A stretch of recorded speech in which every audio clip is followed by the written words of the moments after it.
আমরা আমাদের প্রতিবেশীর সাথে শান্তিতে থাকতে চাই, কিন্তু ওনারা যদি পায়ে পড়ে ঝগড়া করেন তাহলে বাংলাদেশের লোক তো আর কোনোদিন ওই দেশমুখী হবে না।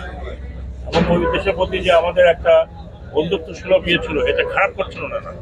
আমাদের দেশে যারা আছেন অন্য ধর্মাবলম্বী, তারা আমাদের না করি, আমরা তাদের ভালো মন্দ সবাই দেখছি।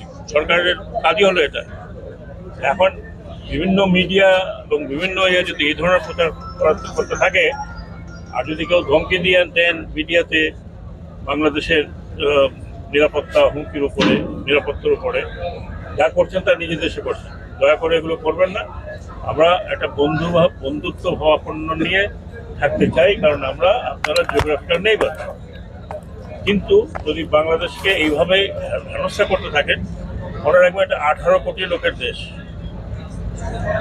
এটা অন্য ছোটোখাটো দেশ আপনাদের আশেপাশে যা আছে তা নয়। আমি অনুরোধ করছি যে আপনারা এই ধরনের প্রভোকেশন দেবেন না। আপনারা আমাদের এখানে ভিন্ন ধর্মাবলম্বীর কথা বলেন, নিজের দিকে তাকালে বোধহয় ভালো হয়। আমি যদিও ওগুলো কথা বলতে চাই না, কারণ এটা আমার সাবজেক্ট না। তারপরেও বলছি, যেহেতু খুব কাছে, আমরা একদম আগরতলায় একেবারেই কাছাকাছি যাই, তো এটা আমরা আশা করি না, এটা কাম্যও নয়। আমরা আমরা আমরা আমাদের মতো থাকতে চাই, আমরা আমাদের মতো শান্তিতে থাকতে চাই। আমাদের এখানে কিছু হলে সেটা আমরা দেখি।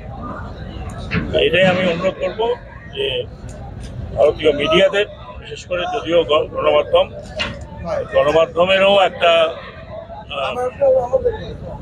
সীমারেখা আছে, তারা যেন তাদের লক্ষ্য উত্তেজিত না করে এবং তারা যেন উত্তেজনার সৃষ্টি না করে, এটাই আমার অনুরোধ।